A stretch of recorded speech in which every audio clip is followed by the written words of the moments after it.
assunto que a gente viu na questão de livre, né? Revisando ainda, que eu queria saber se vocês ficaram com alguma dúvida, se entenderam bem, que quando a gente é julgado pelo Rolart, existem dois painéis que constroem a nossa pontuação. O painel técnico, que constrói a nossa pontuação técnica, que olha os nossos elementos, os nossos saltos, os nossos giros, os nossos footworks, que chama eles, e um outro painel, que é o painel de julgamento. Só um pouquinho. E o nosso outro painel, que é o painel de julgamento, que é o painel que avalia a qualidade dos elementos técnicos que a gente executou, né, se eles foram bons ou não, e também vai atribuir aquela pontuação para os nossos componentes, tá certo? Então, sempre que vocês assistirem a uma competição, vocês vão perceber que tem dois grupos de pessoas normalmente divididos, tá? Um desses grupos, aquele grupo das pessoas que tem o fone de ouvido, que tem o microfone, esse é o grupo do painel técnico. E o outro grupo, que só tem o computador, cada um fica num computador, é o painel de julgamento, tá bem? Tranquilo essa questão aí para vocês dos painéis de julgamento? Legal, vamos adiante então. Hoje a gente vai falar um pouquinho sobre os currupios, tá? Na última aula a gente falou sobre os saltos, hoje a gente vai ver os currupios, como eles funcionam no Rolart, né? Então, bem básico para começar. A gente tem 3 posições básicas de currupio. São os currupios upright, que são os currupios em pé, onde o patinador fica em pé para executar o currupio. A gente tem os currupios de sit, que são os currupios onde o patinador fica agachado para fazer o sit, posição de carrinho, né? E a gente tem os currupios em posição de camel, que é na posição de avião, ok? Então essas são as 3 posições básicas para que a gente execute um currupio, tá certo? Como é que a gente pode executar os currupios? A gente pode executar os currupios de forma isolada, também chamamos de one position spin, que é quando a gente faz um único currupio. Ou a gente pode executar uma combinação, uma sequência de currupios, que é quando a gente executa 2 ou mais currupios em sequência, um seguido do outro, ok? Tranquilo? Podemos ir adiante? Qualquer problema, vocês vão me avisando, tá? Calma aí, Felipe, um minutinho. Tranquilo. Lembrem que o material também vai estar disponível depois, tá? Então, se vocês não conseguirem anotar bem como vocês querem agora, depois vocês podem abrir o material novamente, tá? Mas eu vou dando uma seguradinha. Essa base que a gente está dando dos currupios, porque assim, eu acho ela muito importante, principalmente porque muitas vezes a gente acaba se referindo aos currupios como aquele currupio que gira com a perna do lado, ou aquele currupio que gira assim, ou aquele currupio que gira assado, né? Eu queria que vocês passassem a reconhecer as posições, reconhecer as nomenclaturas, e quando alguém falar para vocês, eu quero um upright, vocês saberem o que é um upright, ou, enfim, falar um camel sit é mais comum, né? Mas upright, principalmente, não é um termo que a gente costuma usar muito, né? Ok? Vamos indo adiante, então.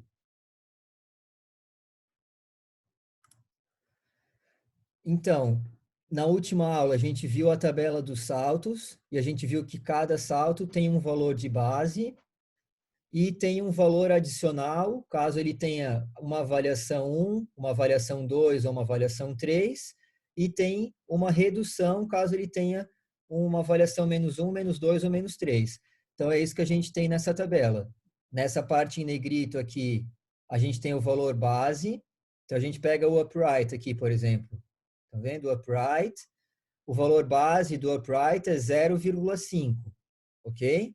Então, se eu executar um externo de frente em pé, ou executar um interno de costas em pé, ou um interno de frente, qualquer eixo que eu executar em pé, o valor base vai ser esse aqui, que é 0,5, ok?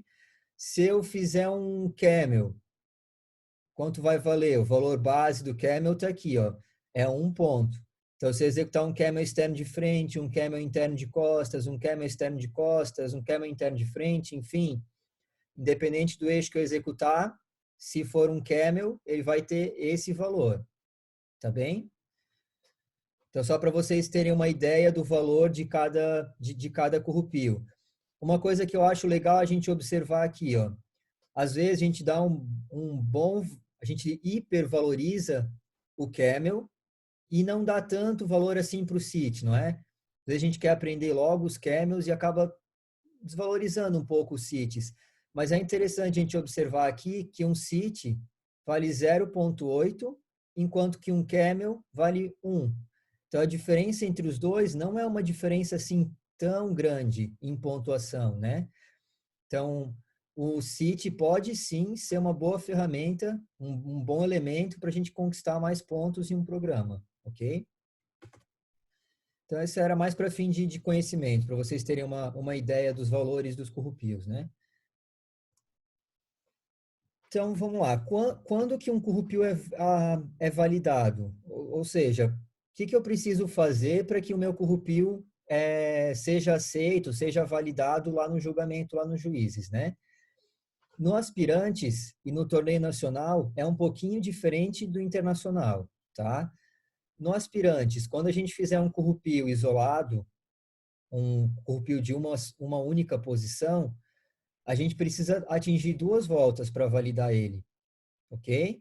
Enquanto que no internacional, um corrupio isolado precisa ter no mínimo 3 voltas, certo? Então, torneio nacional, corrupio isolado, 2 voltas. Internacional, corrupio isolado, 3 voltas.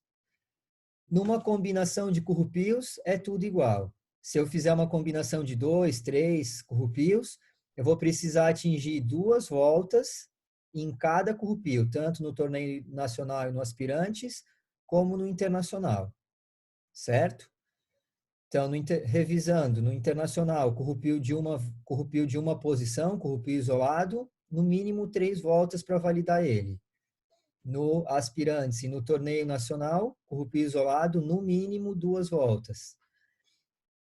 No aspirantes, no torneio nacional, combinação, no mínimo 2 voltas em cada corrupio, e assim também no internacional. Lembrando que isso é o mínimo de voltas que o patinador tem que atingir para validar ele. Se o patinador girar 5, 6, 7, 8, 9, 10, 20 voltas, não tem problema, ok? Isso é o mínimo. Não existe um limite para o número de voltas. Beleza? E o que acontece se um patinador não atinge o número de voltas?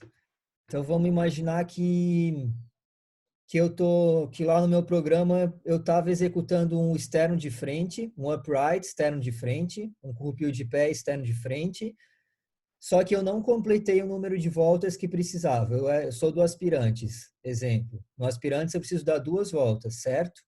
Vamos supor que eu dei 1,5 volta. O que vai acontecer? O especialista, que é uma das pessoas que compõem o painel técnico lá, né? Ele vai chamar esse corrupio como not confirmed, ok? Então, o que vai acontecer quando ele chama esse not confirmed? Esse corrupio não vai ter valor.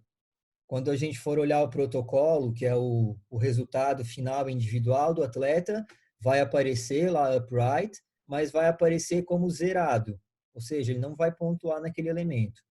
E se for no internacional, vamos supor que o patinador gire 2,5 voltas, faltou só meia volta, mas faltou meia volta. Então, o especialista também vai chamar como not confirmed, ok? Só para fim de curiosidade, a forma que ele chama seria assim: o patinador fez um upright, aí o especialista vai falar upright. Assim que ele identificar a posição, ele vai falar upright. E se atingir as rotações, ele vai falar upright, confirmed. Se não atingir as rotações, upright, not confirmed. Ok?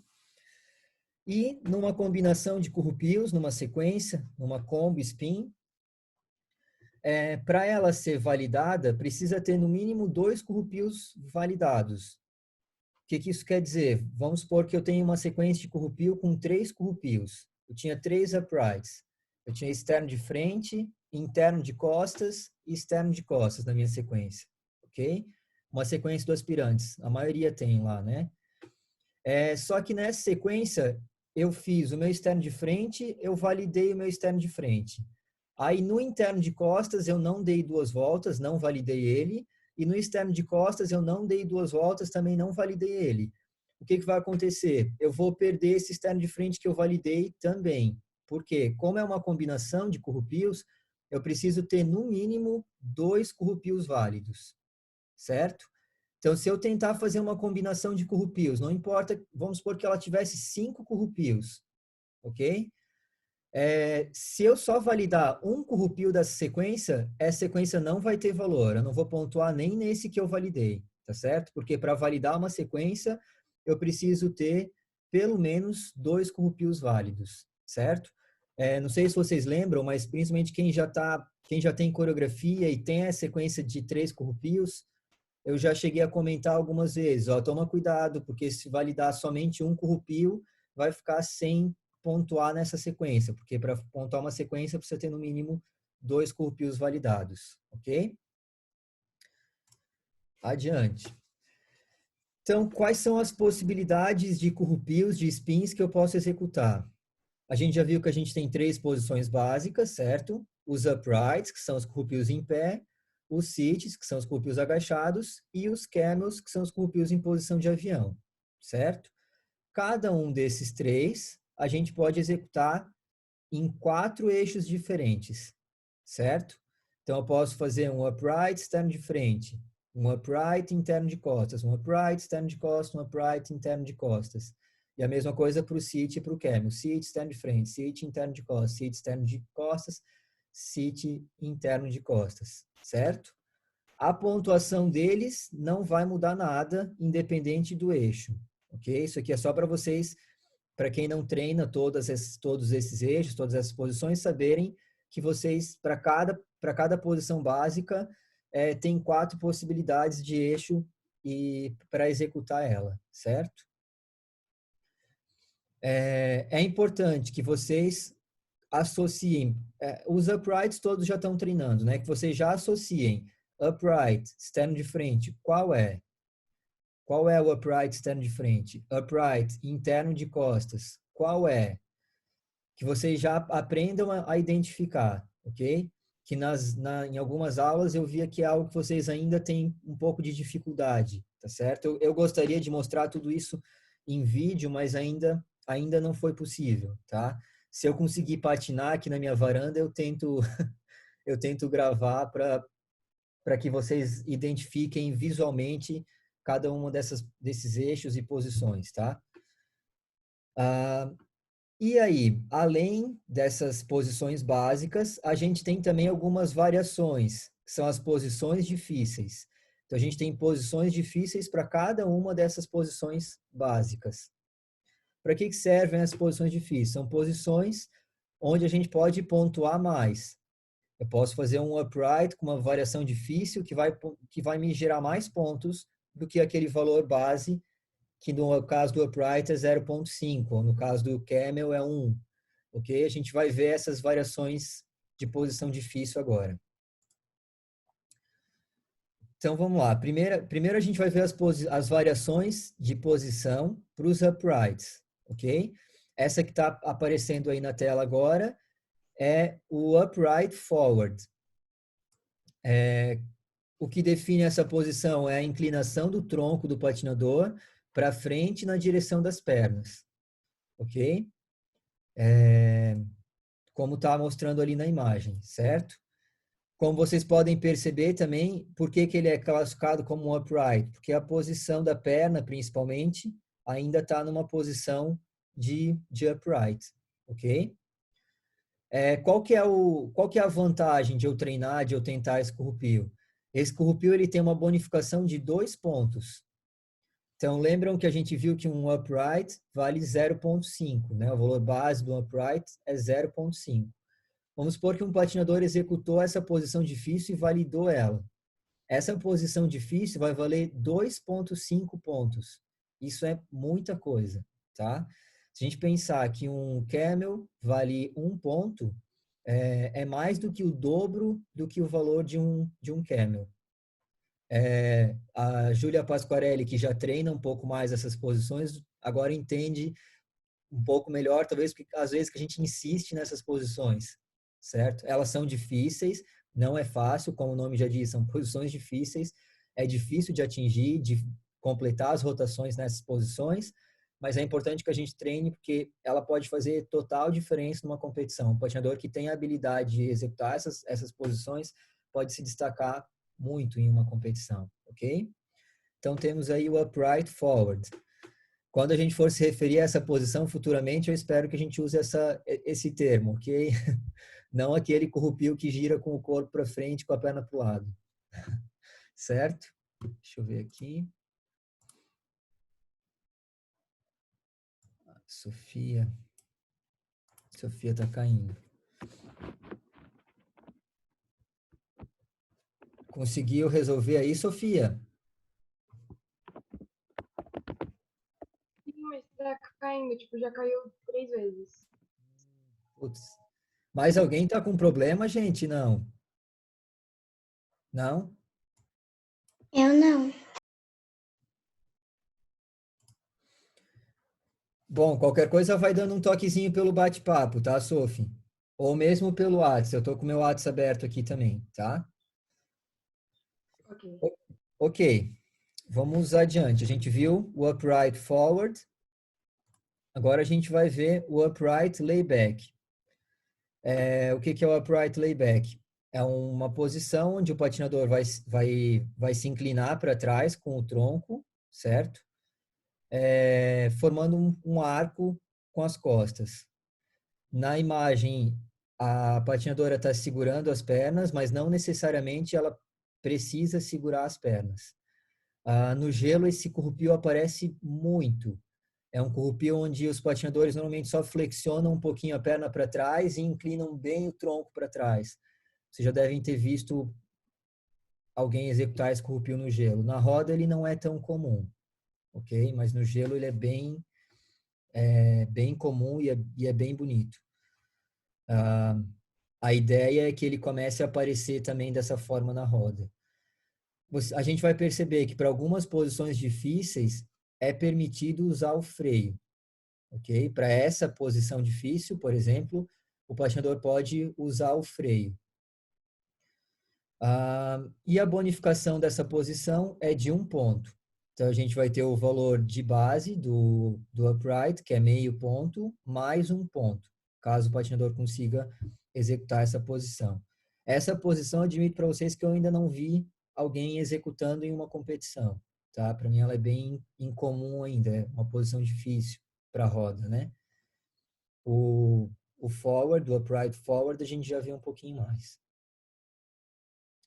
Ok? Vamos ver a próxima posição. Ainda nos uprights, a gente tem o upright sideways, que é uma posição onde o patinador vai segurar a sua perna livre e vai trazer ela para a lateral, frente do seu corpo, ok?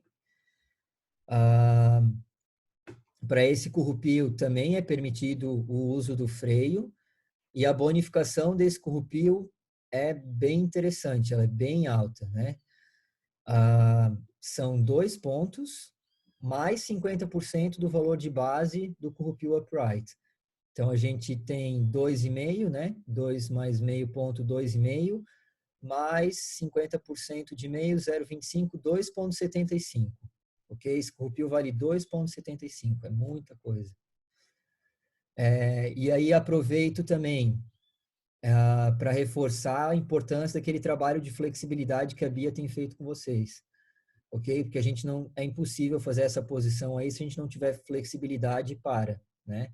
Exige força, exige técnica, exige várias outras coisas, mas se a gente olhar, a primeira coisa que aparece é, nossa, como essa pessoa tem flexibilidade para fazer isso, né? Vamos adiante. Entramos agora nas posições de sit, ok? A famosa posição pegando a perna. A maioria das pessoas se refere assim, agora é para fazer aquele sit pegando a perna. Aquele sit pegando a perna, o nome dele é sit forward, ok? Então, quando a gente vê um patinador executando essa posição, que na verdade não basta, isso que é importante, não basta o patinador segurar a perna dele, mas o que caracteriza essa posição é o tronco do patinador tá totalmente sobre a sua perna. Essa segunda imagem é melhor do que a primeira. A primeira não está tão bem executada. Essa segunda imagem é bem executada. A gente pode ver que a linha do corpo do patinador está na mesma linha da perna do patinador. É isso que caracteriza um sit forward, ok? E a bonificação dessa posição é de 30%. Então, a gente tem o valor do sit mais 30%. Eu não sou bom em matemática, então eu não vou me arriscar fazer essa conta, ok? Mas o valor do sit com mais 30%. Vamos adiante. Mais uma variação da posição de sit, que é o sit sideways.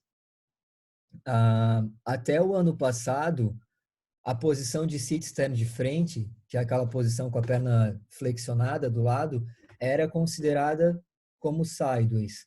A partir desse ano, ela não foi mais considerada. Então, a partir desse ano, para eu ter uma posição de sit sideways, eu tenho que atingir essa posição. É uma posição agachada, ok? Só que ao invés de o patinador girar com a perna para frente, ok? Ele deve girar com a perna o mais próximo possível da lateral do corpo. Tecnicamente falando, é pelo menos 45 graus de abertura. Isso é bastante coisa, né? Não é uma posição muito fácil de executar também. E essa posição tem 20% de bonificação. Então, o valor do sit, que é 0,8, mais 20%. Ok? Galera, só para reforçar, para que o patinador tenha a pontuação dessas posições difíceis, é claro que ele precisa atingir as voltas, assim como a gente falou lá no começo, ok? Então, se eu tento fazer um sit sideways, por exemplo, eu vou precisar girar 3 voltas nessa posição, se ele for isolado, né? Se ele for numa sequência, eu vou precisar girar pelo menos 2 voltas nessa posição. E, por fim, vamos ver a última variação de posição para sit, que é o sit behind. Ou o sit com a perna cruzada atrás, né? Esse sit, ele tem uma bonificação de 60%. Das variações de posição para sit, é o que tem maior bonificação. E, assim, aqui é uma observação técnica, né? Então, é pessoal minha, não é de regulamento, mas, às vezes, muitos patinadores têm mais facilidade de fazer o sit stand de frente nessa posição do que na posição do sit stand de frente, que é com a perna na lateral. Na nossa equipe, a gente tem, por exemplo, o exemplo da Bia Marchioretto, que vem treinando assim porque sentiu mais facilidade, porque parece que vai atingir a posição do currupio com mais facilidade por aqui do que na posição tradicional. Ok? Então, essa aqui para mim é uma posição que vale muito a pena treinar, tá certo? Porque ela não é assim, não é fácil também, mas não é tão difícil como a do sideways, na minha opinião, e ela tem uma bonificação bastante alta. Agora vamos para as variações de posição em camel, que é as variações da posição de avião. A variação de posição de camel é a posição que mais tem variações, ok? Então, a primeira e a mais clássica, mais tradicional lá do gelo é a posição de Billman. Opa.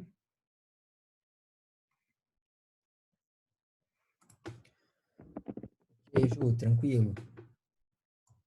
Se vocês caírem, me dê um toquezinho para que eu possa aceitar vocês de novo aqui, tá? Então, temos a posição de Billman, também é muito comum no gelo. O que caracteriza a posição de Billman? A perna com a ajuda das mãos, né? O patinador vai posicionar a perna livre dele o mais próximo possível da linha do eixo, ou seja, da linha da perna que está girando, ok? Então, é como se a gente tivesse perna e tronco, ok? As pernas na mesma linha. Para esse currupio também é permitido o uso do freio, então o patinador pode girar sobre o freio, e a bonificação dele também é muito, muito, muito alta, que é o valor É o valor de Camel mais 2 pontos, ou seja, 3 pontos, e mais 80% do valor de Camel. Então, são 3,8 pontos, quase 4 pontos, certo? É muita coisa. Mais uma vez, a importância de vocês trabalharem a flexibilidade de vocês para que futuramente consigam atingir posições como essa e pontuações como essa, né? Outra variação de Camel, que é a posição de layover, onde o corpo é direcionado para a lateral. Então, ele é uma posição de Camel, onde ao invés de o patinador ficar com o tronco virado para o chão, com o umbigo virado para o chão, o umbigo fica virado para a lateral. A posição do tronco fica virada para a lateral. E essa posição tem uma bonificação de 20% em relação ao valor base da posição de Camel, ok? Não vou me arriscar a fazer a conta. Vamos adiante. Próxima posição de Camel. Essa aqui também é bem conhecida, bem tradicional, bastante executada na patinação. Opa. Vou dar uma voltadinha aqui. O pessoal pediu para eu dar uma esperada.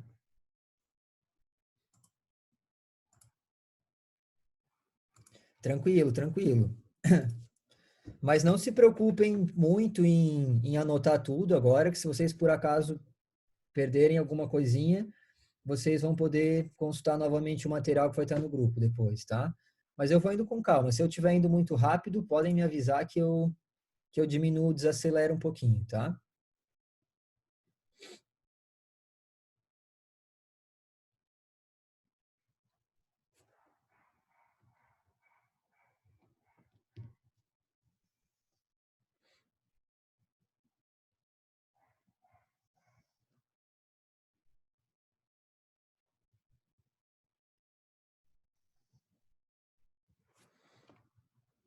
Beleza. Vamos lá. Próxima variação de Camel. Como eu estava falando já, o invertido, né? Essa posição a gente vê com mais frequência na patinação. Se a gente botar os vídeos do Mundial, por exemplo, do ano passado, a gente vai ver muitos patinadores executando ou tentando executar essa posição, ok? Ela é basicamente a posição de Camel, mais invertida. Ou seja, ao invés de o patinador ficar com o umbigo virado para o chão, ele fica com o umbigo apontado para o teto do ginásio, ok? Para que essa posição seja validada, o quadril precisa estar totalmente invertido, totalmente virado para o teto do ginásio. O maior erro, o que mais faz com que essa posição não seja validada, é que o quadril não termina de fazer essa rotação, ok? Vocês podem ver que para essa posição não está escrito aqui a bonificação dela, porque essa posição tem um valor. O invertido ele tem um valor que é de, meu Deus, 1,7, se não me engano, ok? Ele não tem nenhuma bonificação, mas ele tem um valor mais alto do que o valor de Camel, né? Ok?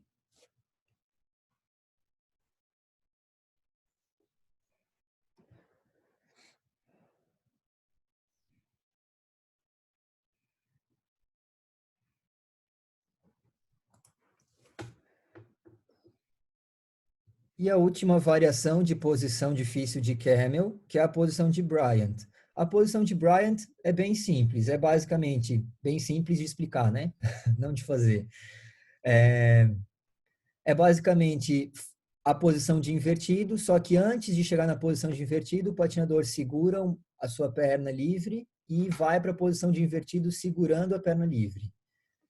Nessa posição, a gente tem 25% de bonificação sobre a posição do invertido. Esse corrupio também tem um valor muito alto, justamente por ser muito difícil. A Bruna Wurtz faz esse corrupio. Quem conhece a Bruna Wurtz, né, aquela patinadora do Brasil, se botar lá no YouTube Bruna Wurtz, pode assistir algum dos programas dela que vai aparecer ela fazendo esse corrupio. Ok? Vamos lá. Agora a gente tem as posições difíceis de Camel variando a perna livre. Então essas posições são só mudando a perna livre. Até então era variando a posição do corpo, certo? Agora é só da perna livre. A primeira posição, a gente também tem, assim como a gente tem upright forward, a gente tem sit forward, a gente tem camel forward. Essa aqui também é a clássica posição do camel segurando a perna, ok? Mas para vocês já saberem que o nome dessa posição é camel forward. Para que essa posição seja validada, a perna livre do patinador precisa estar próxima da linha do quadril, ok? E precisa existir um arco entre o tronco e a perna, como a gente pode ver nessa imagem. Ó. Existe um arco, forma um arco entre a perna e o tronco do patinador, ok? Se ela tivesse com o corpo aqui e segurando a perna, não teria validade, ok? Porque não tem o arco da posição. Essa posição tem 20% de bonificação sobre o valor de camel, que é 1 ponto. Vamos ver a segunda. Posição de camel sideways. Nessa posição, o patinador fica com o tronco projetado para a lateral, assim como no invertido, e segura a sua perna livre. A gente costuma falar, principalmente se olhar de cima, essa posição fica parecendo um donut, fica parecendo uma bolinha, assim, ok? Olhando nessa perspectiva não dá para ter tanto essa ideia, mas se olhar de cima, a gente vai ver que isso aqui fica como se fosse uma bolinha, tá? Essa posição aqui também é usada em dança. A Gabi já deve ter treinado com vocês essa posição. Vocês devem lembrar de fazer essa posição em dança com a Gabi, ok? Porque para artistic sequence, para alguns elementos obrigatórios de dança, que a gente também vai ver em aulas futuras, essa posição é válida. Ok? Vamos à próxima posição. Opa, fechamos todas as posições. Ok? Então, vimos todas as possíveis variações de posição e suas bonificações. Nessa tabela, a gente tem um resumo. Ok? Está em inglês, porque eu só extraí ela do regulamento mesmo, tá? Como ela está no regulamento, é para que vocês, enfim, se um dia abrirem o regulamento, já tenham alguma familiaridade com isso também, ok?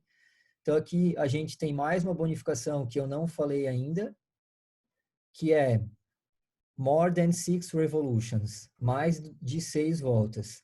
Então, quando o patinador estiver tentando fazer um currupio isolado e ele executar mais de 6 voltas naquela posição, ele vai ter um bônus de 20%, certo? Então, se eu faço um camel e dou mais de 6 voltas na posição do camel, ao invés de o meu camel valer 1 ponto, ele vai valer 1,2, ok? 0,2 a mais. Ou ainda, se eu executo uma difficult entry, ou seja, uma entrada difícil.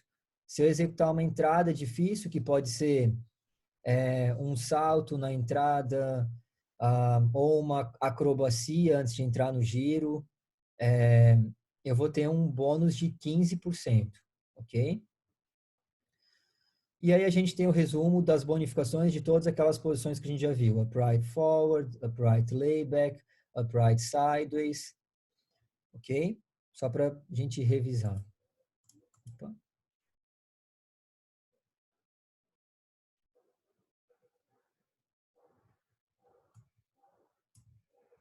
Quanto vale o último?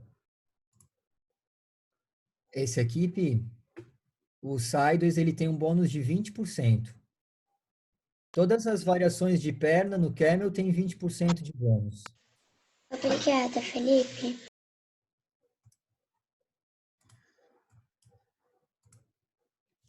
Mas assim, esse conhecimento de quanto bonifica também não é tão importante assim vocês decorarem, porque até mesmo a gente que trabalha, que estuda com isso, tem dificuldade de gravar isso. Normalmente lá no painel técnico eles têm essa tabelinha impressa para poder confirmar todas as bonificações, ok? Porque são muitos números, são muitas bonificações, então é realmente difícil de gravar todas elas. Mas é interessante só para vocês saberem o quanto vale a pena treinar ou não uma posição, sabendo o quanto ela pode vir a pontuar, né?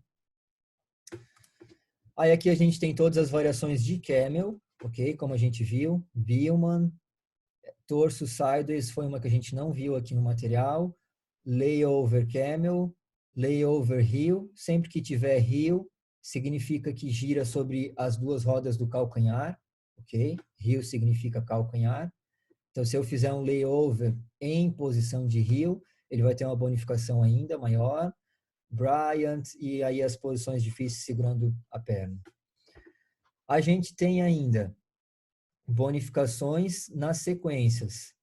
Se eu faço uma sequência, sit between camel, between two camels, ou seja, sit entre dois camels. Se eu tenho camel, sit, camel, eu vou ter 15% de bonificação. Ai, perdão, gente. Eu vou ter 15% de bonificação no sit e nos corrupios que virem a seguir do sit, ok?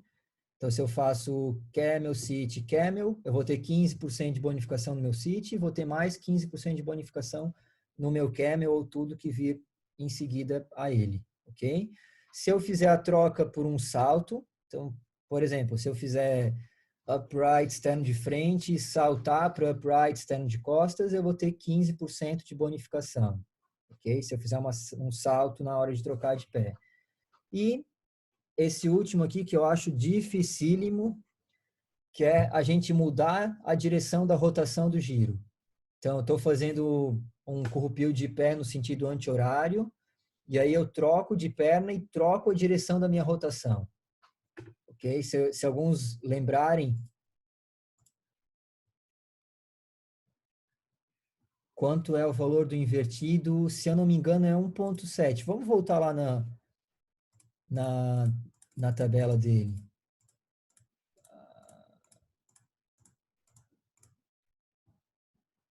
Invertido 2,7, perdão, Ju, 2,7. Também é um corrupio que tem um valor muito alto. Voltamos aqui às bonificações.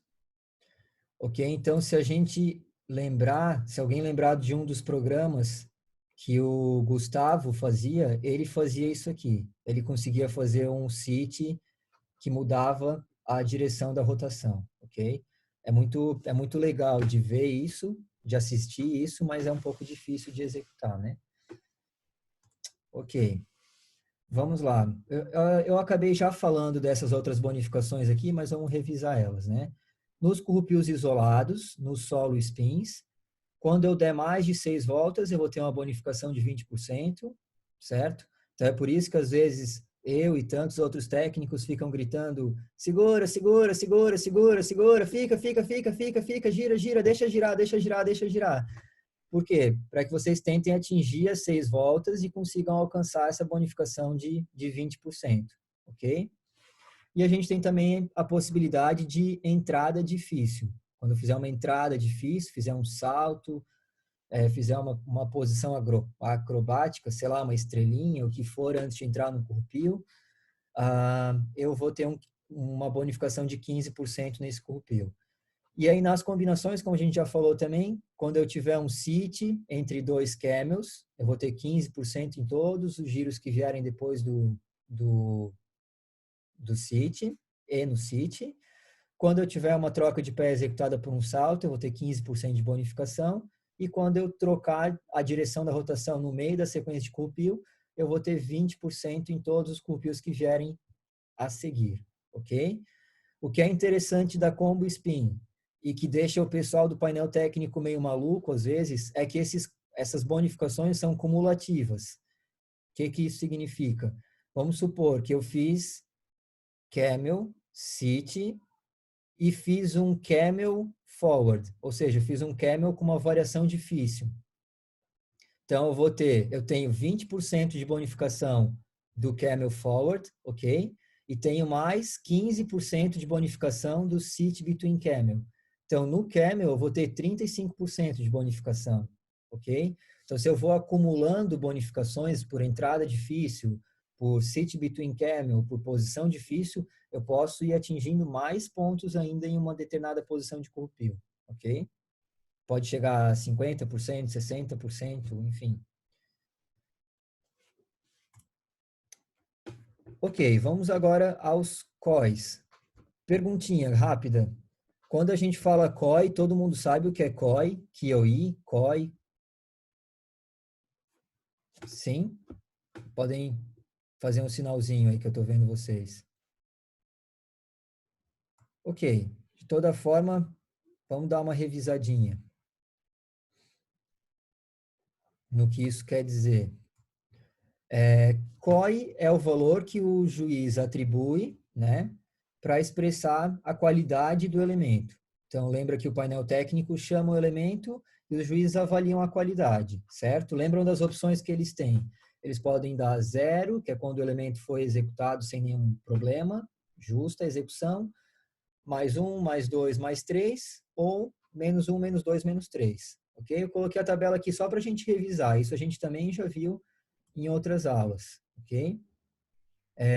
Para que eu atinja um mais 1, eu preciso ter uma ou duas features. Para que eu atinja um mais 2, eu preciso ter 3 ou 4 features, que são características positivas. Ok? E para eu atingir um mais 3, eu preciso ter 5 ou 6 características positivas na execução do meu corrupio, ok? Agora vamos ver quais são essas características positivas. Vamos ver alguma delas, né? Algumas. Então, essa última eu também tirei do regulamento, ok? Assim vocês já praticam um pouquinho o inglês de vocês. Ok? Vamos ver o primeiro lá.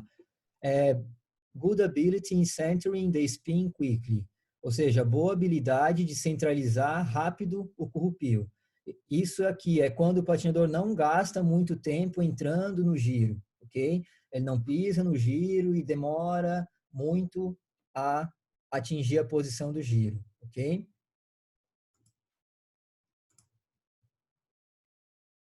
Features são características positivas, Ju. Quando a gente fala de features para QoE, né, são características positivas de um elemento, certo? Então, quando a gente fala uma ou duas features, é uma ou duas características positivas, 3 ou 4 características positivas e assim por diante, ok?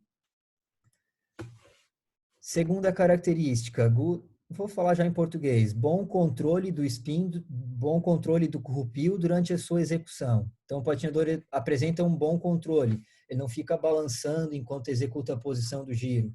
Ele assume a posição e consegue controlar aquela posição, ok? Boa velocidade e aceleração durante a execução. Então, não é aquele corrupio que o patinador executa uma volta em uma boa velocidade e na segunda já perde muita velocidade. Mas ele executa várias voltas em uma boa velocidade, uma boa aceleração.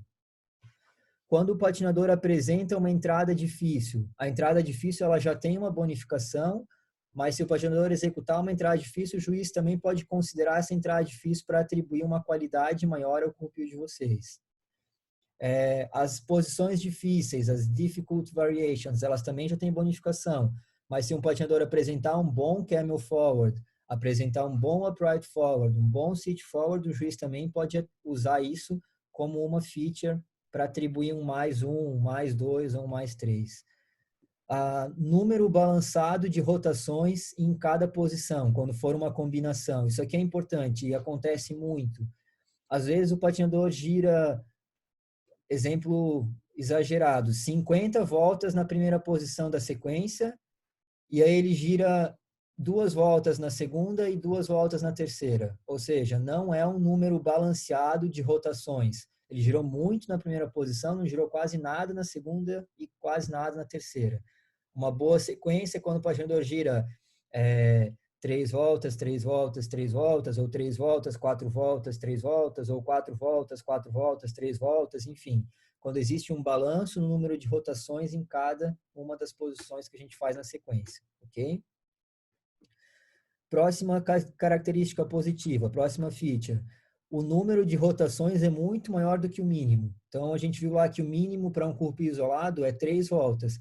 Aí o patinador vai lá e executa 5, 6, 7, 8 voltas, ou seja, é muito mais do que o número que precisava, do que era obrigatório. Também é uma característica positiva de um giro, ok? A execução do giro, ela é executada de acordo com a música. Então,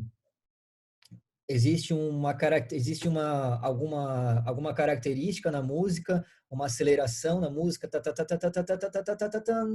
ó, eu cantando aqui, né? E o patinador executa esse currupio em cima dessa estrutura da música. Isso é algo que também pode levar a um incremento da qualidade do currupio. E a última, que é difficult traveling, travel difícil. Travel, como a gente já treina, alguns já treinam, é aquela entrada que acontece com uma sequência de viradas de 3, certo? Então, o difficult traveling é quando, por exemplo, eu faço o meu travel segurando a perna. Esse é o mais comum. A gente já viu vários patinadores fazendo isso. O travel com a direita, principalmente, né? O patinador segura a perna e faz todo o travel segurando a sua perna livre, né? Então, aqui são algumas características que a gente pode levar em consideração quando a gente pensa como a gente pode fazer com que o nosso currupio tenha maior valor. Como eu consigo fazer com que o meu currupio de pé atinja uma pontuação maior do que a pontuação de base, certo? Aqui estão todas as características, desde as mais básicas, que para mim são as que a gente mais precisa trabalhar sobre, que é boa centralização. Quem nunca me ouviu falar centralização na aula de currupio, com certeza não estava com o ouvido desligado na aula, né? Porque eu falo sobre isso quase todas as aulas. Bom controle da posição, né? Quantas vezes a gente fala, tá ok, mas a posição tá balançando muito, balançou muito a posição. Por que a gente fala isso? Porque isso é algo, se o juiz avaliar um currupio de pé de vocês, onde vocês ficam se balançando, para onde ele vai pensar? Ele vai pensar para o mais ou ele vai pensar para o menos? Ele não vai, muitas vezes ele não vai nem pensar, ele já vai para o menos, que é um currupio que está balançando durante sua execução, já é um currupio que não pode ser, possivelmente não pode ser avaliado como bom, ok? Vamos lá. E aí a gente tem os COIs negativos. Deixa eu ajustar minha tela aqui para que eu consiga ver todos. Então, algumas coisas que podem acontecer na execução do nosso currupio e que vão fazer com que o juiz atribua um valor negativo, certo? O primeiro que a gente tem no lado esquerdo é two hands on the floor to avoid fall, ou seja, 2 mãos no chão para evitar a queda. Esse aqui é até meio assim injusto, eu posso falar quase, porque às vezes o patinador pode executar muito bem o currupio e na hora de sair ele colocar as 2 mãos no chão para evitar uma possível queda. Se isso acontecer, é provável que o juiz atribua um -3 para aquele currupio, ok? No caso do sit spin, isso aqui eu falo muito para vocês também. Sit spin com dois pés, quando a gente sobe do sit usando os 2 pés para a subida. Teoricamente, o juiz também deve atribuir um -3 quando isso acontece, ok? Então, essas são características que, mesmo que a gente gire muitas voltas, mesmo que a gente tenha uma boa centralização, mesmo que a gente tenha uma entrada difícil, se a gente fizer um erro como esse, a gente vai ter uma avaliação negativa, muito provavelmente, ok? Invertido, flexionando a perna livre. Então, antigamente, era muito comum as pessoas fazerem invertido com a perna flexionada, ao invés de fazer um invertido com a perna esticada. Se o patinador fizer isso, também -2 ou -3. Essa regra aqui entrou esse ano, essa que está em vermelho, que é o sit sem a verticalização. Quem está treinando sit, eu tenho falado muito sobre isso. O que é a verticalização? Antes de descer para a posição do sit, eu suspender para depois descer, ok? Então, quando eu faço uma posição de sit, eu não posso entrar lá embaixo já. Eu entro embaixo, suspendo e aí vou para a posição de sit. Então, se eu faço uma posição de sit entrando direto embaixo, sem suspender, o juiz deve atribuir um -2 a esse meu sit, ok?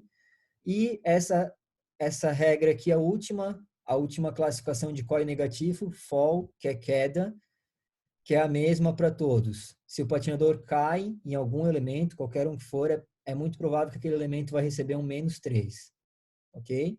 Então, se um dia vocês forem observar um protocolo de vocês, lembrando, o protocolo é aquele documento, a gente vai eu vou mostrar alguns para vocês em próximas aulas. A gente vai estudar alguns juntos. Se vocês verem um elemento que está marcado com -3 por todos os juízes, normalmente é porque o patinador caiu naquele elemento. Okay? Quando o patinador cai, o juiz atribui um -3 para aquele elemento. E vamos ver mais algumas. Essa da tabela direita são erros que têm menor gravidade. Ok? Posição errada ou corrupio girando lento. A troca de pé não é executada corretamente.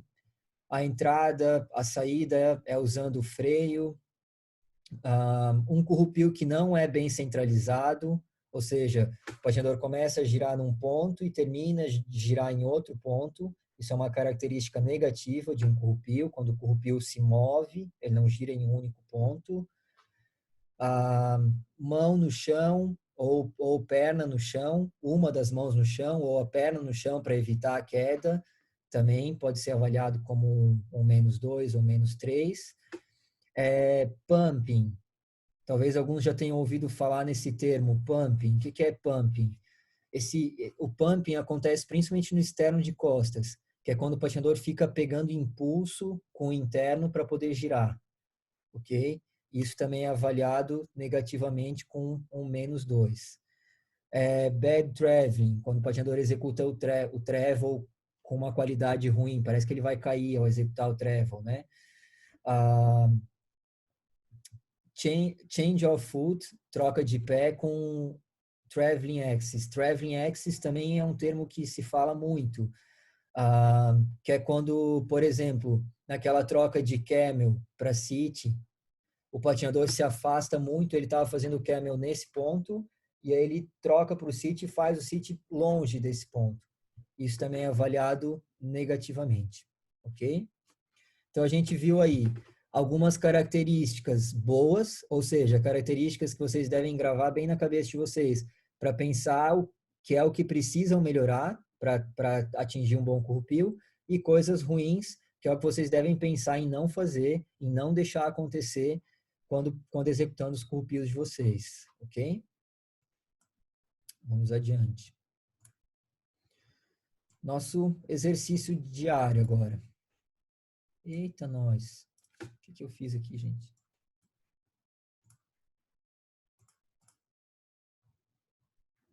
Desconsiderem aquela posição ali que não devia estar ali, tá? Ao vivo é assim, né? A gente tem que improvisar. Às vezes, se eu estivesse gravando, eu cortava e fazia de novo. Agora não dá. Mas vamos lá. Então, nossa primeira pergunta, bem básica. Quais são as 3 posições básicas de corrupio? A gente viu lá no começo da aula. Quais são as 3 posições básicas que eu posso executar os corrupios?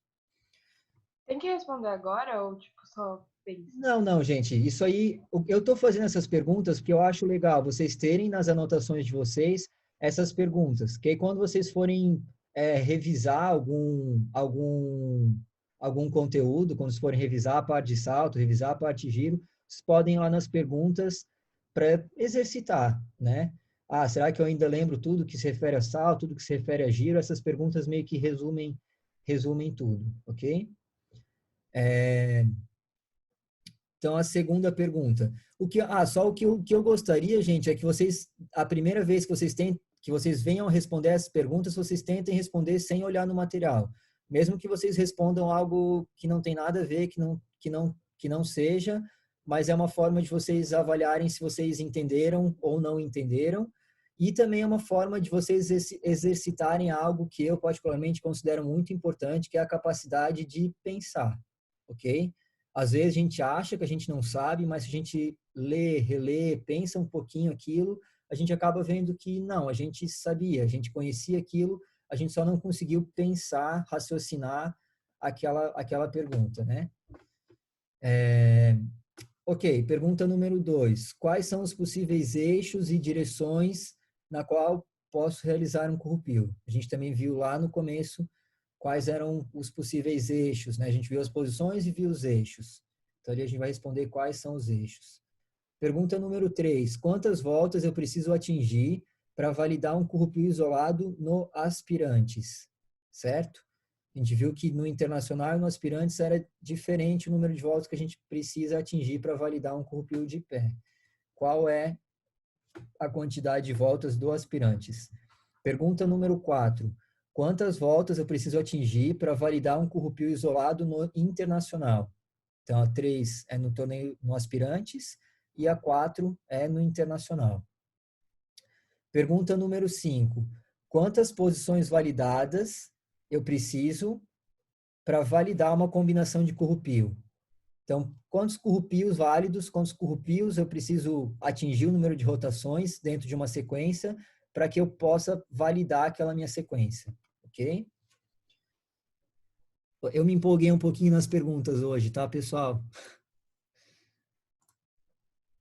Sexta, qual o nome dessa posição difícil? A gente também viu lá, né? Vocês vão responder ali qual é o nome dessa posição difícil. Essa não vai ter como vocês anotarem, né? Mas, enfim, esse material vai estar lá no grupo depois, tá?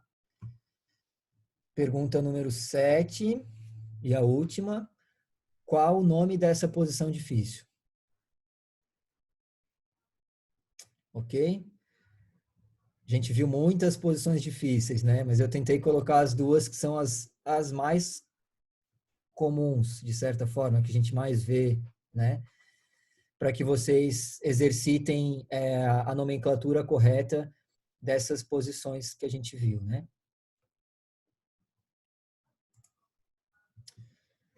É isso, galera. Nossa apresentação terminou. Deixa eu encerrar ela para eu conseguir ver vocês melhor. Sobre a aula de hoje, galera. Sobre a aula de hoje, vocês têm alguma pergunta? Vocês têm alguma dúvida que não conseguiram fazer durante a aula? Querem fazer agora? Ou tudo certo? Tudo certo? Eu tenho uma dúvida, Felipe. Pode falar. Tipo, por exemplo, se eu tô fazendo um grupinho, aí eu tenho características boas e ruins, pode acontecer de, tipo, eu pegar um -2 e um +2 ao mesmo tempo? Ou, tipo, é só ou -2 ou só +2 ou coisa assim? Cada juiz vai atribuir um valor só, ok?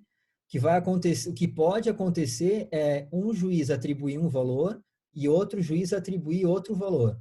O que o sistema faz? Ele tira uma média. Ele tira uma média desses QIs de cada juiz para dar o valor final. Se aquele valor vai ser adicional, se aquele valor vai ser negativo ou se aquele valor vai ser o valor de base. Mas um único juiz ele não pode dar 2 COIs. Nesse caso, Amanda, o que ele vai fazer? Se tem características boas e características ruins, ele vai meio que fazer uma balança, certo? Vamos supor que tenham muitas características boas, mas tem uma característica ruim. Teria características boas para ter um +2, ok? Mas teve uma característica ruim. Então, pode ser que ao invés de dar um +2, ele vai dar um +1, ou vai dar um 0, ok? O juiz vai procurar criar uma média mental, né? Cada juiz vai criar uma média dentro da sua cabeça do que foi bom e do que foi ruim, para que ele possa dar um QI. Me lembrei de mais uma coisa com essa tua pergunta, Amanda. É interessante a gente já entender que, quanto aos saltos, os juízes atribuem, numa combinação de saltos, os juízes atribuem um QI para cada salto da sequência, ok? Então, por exemplo, se eu fizer loop, loop, loop, os juízes vão dar um QI para o primeiro loop, um QI para o segundo loop e um QI para o terceiro loop, ok? Já no caso de uma sequência de corrupios, não. No caso de uma sequência de corrupios, o juiz vai dar um QI só para toda a sequência, certo? Então, vai entrar de novo nessa balança. Se em uma sequência eu tiver um corrupio muito bom e um corrupio muito ruim, o juiz vai ter que equilibrar o que foi bom e o que foi ruim nessa sequência, ok? Mais alguma pergunta em relação aos corrupios? Felipe, se uma patinadora ela fizer mais corrupios do que o mínimo, esses corrupios a mais vão dar mais ponto? Não. Bem legal a tua pergunta, Lorena. É igual a como a gente falou sobre os saltos, tá? Lembra que lá no começo da aula dos saltos eu falei que para cada categoria existe um número máximo de salto isolado, um número máximo de combinação de saltos. Assim como existe um número máximo para saltos e combinações de saltos, existe um número máximo para corrupios isolados e para combinações de corrupios. Então, o que acontece? Se um patinador faz mais corrupios do que é permitido, aquele corrupio a mais que ele faz não vai ser pontuado. Ele não vai ter nenhum desconto, mas ele também não vai ser pontuado pelo aquele corrupio, ok? Então, caso eu faça mais corrupios do que o permitido, eu não vou ter nenhum desconto, mas eu também não vou ter nenhum valor adicional com isso. E nos corrupios, gente, isso é muito comum. É muito comum acontecer isso. E é nessas horas que é importante o patinador conhecer as regras para que ele saiba o que fazer caso algum imprevisto ocorra. Por exemplo, às vezes o patinador tem a sequência de corrupio é o primeiro elemento de giro dele, é o primeiro corrupio, certo? Só que ele vai lá e ele cai nesse corrupio, no primeiro corrupio já. Ou seja, os juízes, o painel, vai entender que aquilo era um corrupio isolado, porque ele caiu no primeiro corrupio, ok? Então, se ele executar o resto do programa conforme estava programado, é provável que um dos corrupios vai ser descartado, porque ele não teve uma combinação que ele deveria ter, ok? Então, isso é algo legal de um patinador pensar, né? É difícil a gente entrar nessa especificidade aqui, porque cada um está em uma categoria. Mas deixa eu citar Atenção aí, pessoal. Deixa eu citar um exemplo. No aspirantes nível 2, que é a categoria onde a gente tem mais atletas aqui, né? A gente tem 2 corrupios isolados e uma combinação de corrupio, ok? Vamos imaginar esse exemplo do aspirantes. Aí vamos supor que o patinador tem esses 3 elementos de giro, uma combinação e 2 isolados, tá certo? Aí ele começou o programa dele, foi fazer essa combinação de giros e errou ela. Errou no primeiro giro. Ou seja, ela foi lançada como um corrupio isolado, não como uma sequência de corrupio. Aí ele fez o segundo e também fez um corrupio isolado. E chegou aqui no terceiro, ele também fez um corrupio isolado. Ou seja, ele teve 3 corrupios isolados e ele só podia ter 2. Então, isso quer dizer que esse último vai ser descartado, ok? Ele só vai ter aquele primeiro, que era uma tentativa de sequência, e o segundo, que foi isolado, porque os 2 foram classificados como isolado. Nesse caso, o que a gente, como patinador, poderia pensar? Eu só posso fazer uma sequência de corrupio e só posso fazer 2 corrupios isolados. Então, eu errei essa primeira sequência, uma sequência de corrupio vale mais do que um corrupio isolado, correto? Então, se eu errei essa primeira, eu vou fazer esse isolado aqui, e aqui no final, ao invés de fazer o isolado de novo, eu vou tentar fazer aquela sequência, ok? É difícil pensar isso durante o programa, né? Porque tem inúmeros fatores, às vezes a gente está nervoso, enfim, é difícil a gente pensar, mas para que a gente consiga pensar isso na hora do nosso programa, na hora da nossa competição, a gente precisa conhecer isso, ok? Nas próximas aulas, a gente pode ir tentando estudar também essas quantidades. Quantos eu posso fazer? Quantos isolados eu posso fazer? Quantas sequências eu posso fazer? Para quando vocês forem competir, vocês também conhecerem, saberem o quanto vocês podem executar de cada elemento. Ok? Deu para entender esse meu exemplo ou ficou confuso? Deu para entender, né? Mais alguma, pessoal?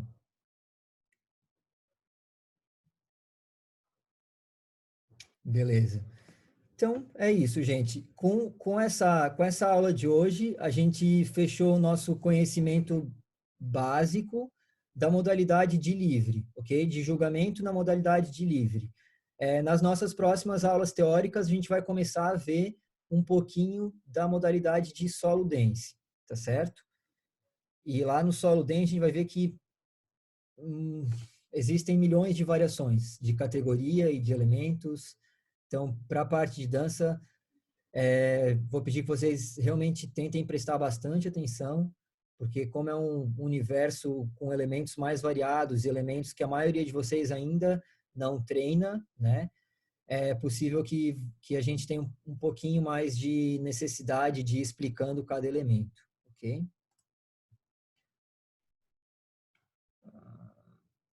Não, pessoal, eu não estou transmitindo para o YouTube ainda, tá? Eu estou salvando esse vídeo, aí eu vou editar ele, vou tirar essa parte lá do começo, a parte do final, e depois eu vou divulgar ele provavelmente no YouTube por causa do tamanho, tá? Se ele fosse mais curto, eu conseguiria colocar direto no grupo, mas como ele está muito grande, o mais fácil é eu disponibilizar ele lá no YouTube mesmo para vocês, ok?